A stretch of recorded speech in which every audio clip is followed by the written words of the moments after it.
depends on what part of practice you see him, and I think the big thing is just you got to be a little bit concerned with his conditioning and how ready he's going to be. We play in less than a month. So, but he's down just like anything else. It gives other guys an opportunity. Is that related, the conditioning is related to kind of the fact he was off his feet for all that time? I think so. Anytime you have a lower body injury, it's a little bit hard. You can simulate things, and I know people a whole lot smarter than me, that create things, these high altitude masks or whatever that they train in and all that, but still there's no substitute for the real thing. What about Jeb Blasevich? What have you seen out of him so far? You always try to not have too high expectations for guys, but certainly he was a guy we felt like would be able to learn what we were doing and would compete, and just based on the things that he had done before he got here, and I think that's kind of what he's shown the first 4 days. You learn a little bit more every day, and because it starts to stack up just as we install the offense, and then obviously tomorrow it's actually really football because we got all the gear on, so we'll find out a little bit more tomorrow. Joseph Ledbetter was an extremely late addition for you guys. Has he impressed you so far, or what are you seeing out of him?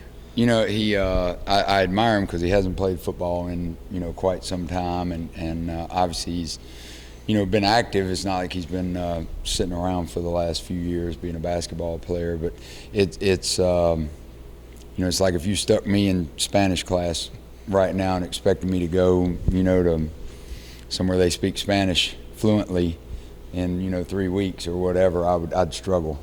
I'd have a hard time doing anything. So I think it's a process.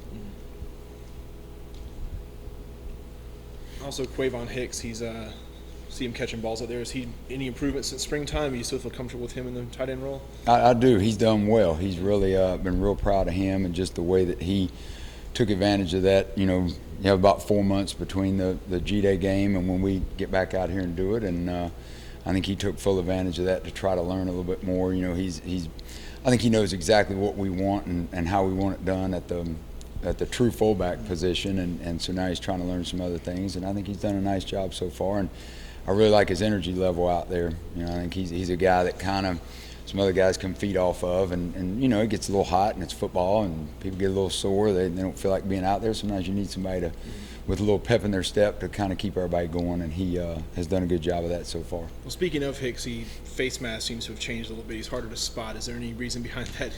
Any inside source you can give us there?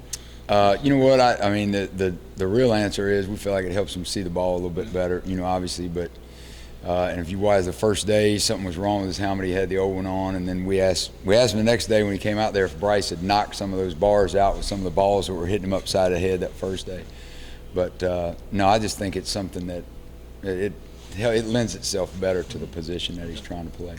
When you're out there right now, is there any difference in coaching between these guys that are profiling as the H's and then the more standard guys, or is it all kind of the same kind of coaching right now? One thing, football is football, and because of our personnel groups, some of the tight ends have had to play a little bit of that position before. I think what we're trying to do is see how much they can handle, how much can we expand, on that, and obviously it's not necessarily a different person. Sometimes it's a little bit different package that you're looking at physically, but you just see how much guys can handle and what kind of personnel mismatches could it possibly create.